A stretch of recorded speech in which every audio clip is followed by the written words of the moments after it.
Let's start with the before lecture chant. An unsurpassed, penetrating, and perfect Dharma is rarely met with, even in 100,000 million kalpas, having it to see and listen to remember and accept. I vow to taste the truth of the Tathagata's words. Good morning, everybody. Well, I've been, reflecting on the lessons and the wisdom of the books that we've been studying together.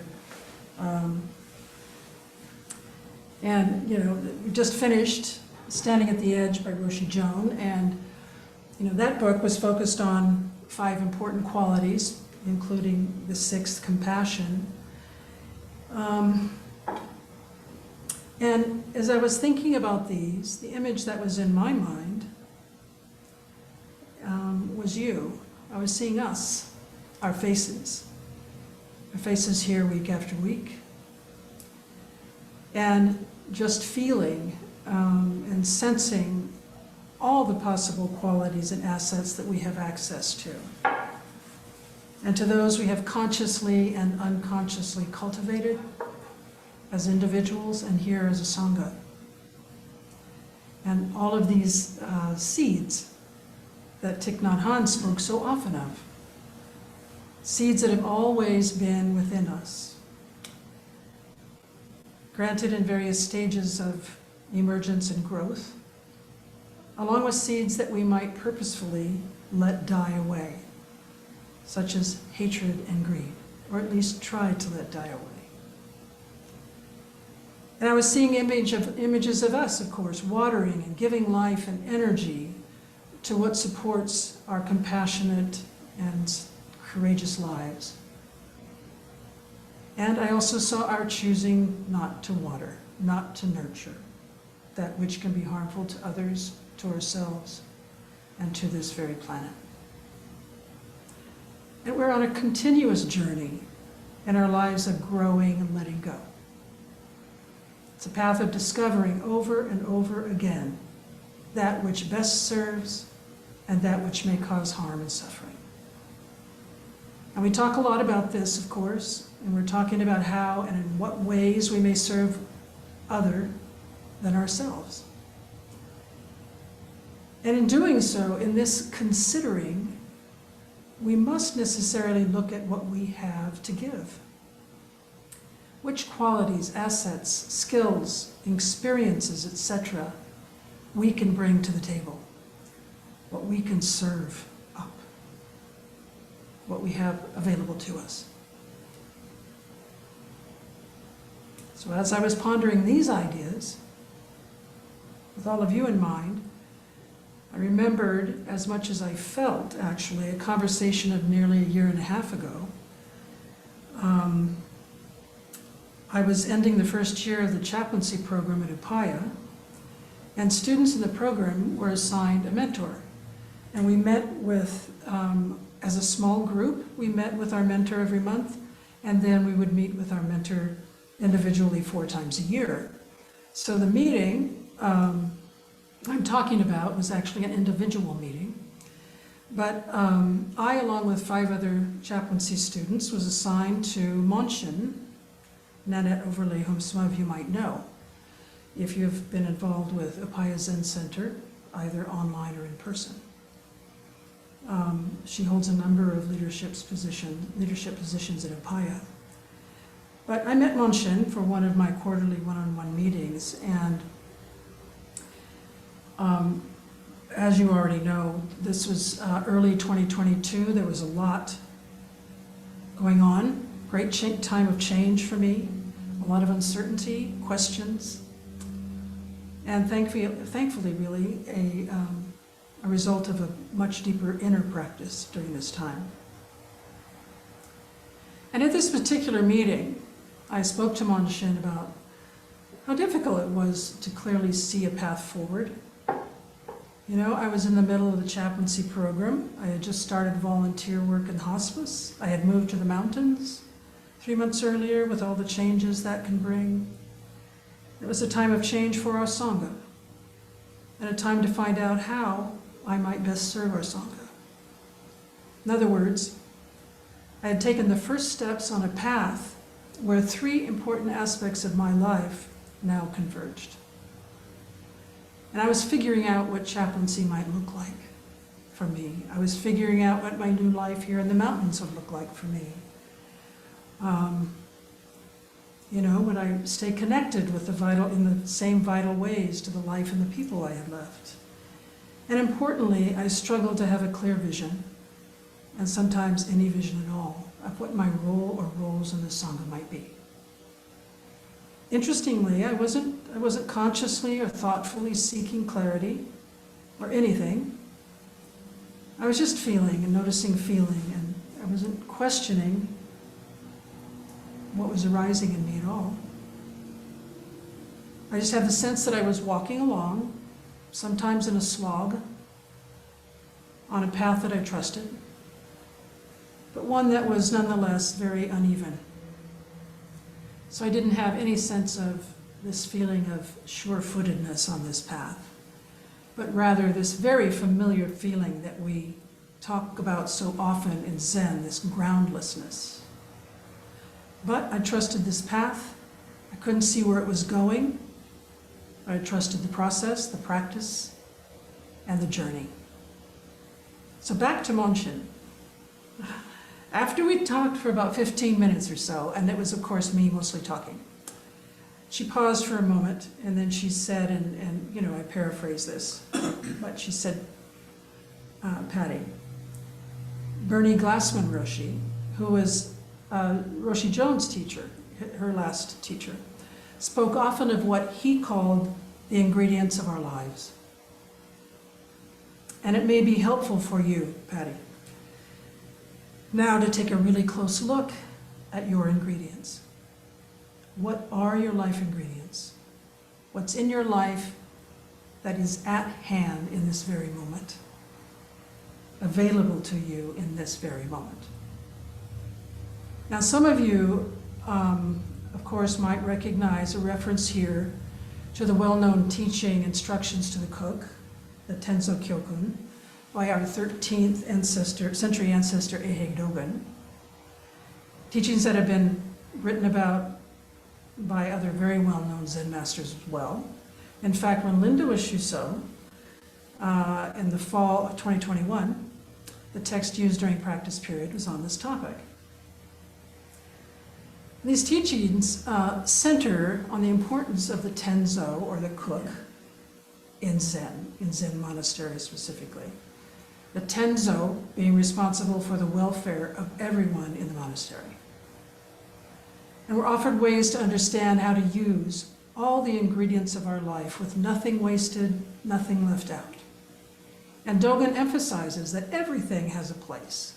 Everything adds flavor. But please know that my talk today is not a result of studying deeply this entire teaching. Rather, it is based on a single word, a transformative concept found in this teaching that was offered to me by another teacher. Monshin was directing me during part of the conversation to look closely at the qualities, the strengths, the experiences, and the people that were in my life at that moment. She was encouraging me to open my eyes to what I have. And by being able to recognize and acknowledge my own ingredients, good or bad, I could begin to see what might be of value and how I might use these during this time of many transitions. And this conversation was really helpful to me in gaining some sort of clarity about what I was starting with. And that's another message here, really. Start where you are. So I began a list of my ingredients, each one written down with its inherent promise. For example, commitment to Buddha, Dharma, and Sangha. Commitment to Zen practice. Resiliency. compassion. And some that were just very practical, such as organizational skills and leadership experience. And so the list went. And Monsignor also encouraged me to look at the list when finished and make a shorter list. In other words, create this other list of ingredients, which might be most useful at this time in my life to find a path forward that would best serve. In Dogen's teaching, what happens in the kitchen doesn't stay in the kitchen. What happens in the kitchen is a metaphor for what happens in life. In fact, cooking is like life. Moments of transformation over and over again. And Dogen says that a life that is lived fully, with nothing held back, using all ingredients, is the supreme meal. In fact, every aspect of our lives contributes to this supreme meal. What we have available to us, including our body, our relationships, people, thoughts, feelings, actions, places, animals. We can use everything, even what we don't like or what we think doesn't belong. And if we think of our own experience as cooking, we might notice it takes a bit of faith on our part. We learn to open our eyes and look around us at the materials, the ingredients that are before us, and work with what we have. Then we prep these ingredients, we put them in a pot, we add water, we turn on the heat, and we put on the lid. And soup starts to happen. And we do very well to just wait, sensing that the soup is coming along nicely, but we'd also do well to keep an eye on it, to check in on it from time to time. So we find ourselves in this simple act of making soup. We find ourselves practicing a middle way. Hands on, hands off. Checking, letting go. Not too much, not too little. So we let transformation happen in the pot. And at the same time, we are softly aware of it happening. And so it is, and so it was with me, and how it is with us. We put ourselves to the good task of seeing our ingredients at hand and what we can create as a result of them, how they can best be put to use, good use. So that particular day with Monsignor guided me along on the discovery of what I could make with what I had, what I could do, what I could offer. And then I might have a clearer view, of course, of how to best serve it up. For example, in relation to chaplaincy, I could serve as a hospice volunteer. I had the time to make the visits. I had my practice, which cultivated the capacity to show up and be present. I had patience. I had some listening skills, and I had a calling. I had the ingredients at hand to step up and serve in this way. And of course, of great importance to me also was the decision I had to make regarding our Sangha and my role or roles in it. And I had ingredients that I knew would serve me and the Sangha. Accessible ingredients that made the first step on that path, just saying yes, much clearer and easier. But there are, of course, a few risks here in using just what we have in front of us, what we have at hand. We might feel we haven't enough of what it takes. We may have thoughts and feelings that we might fall short.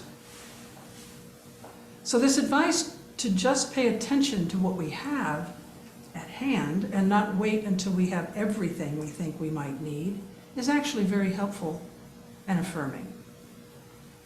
And it was for me in many ways. On the other hand, there is perhaps a risk of complacency. I may decide to make the soup with only what's in my kitchen and within reach, when actually, with a little effort, I could walk outside and cut some rosemary, which would make it tastier and healthier. Or better yet, I could make the effort to plant some pots or a small garden of fresh vegetables and herbs that I could use.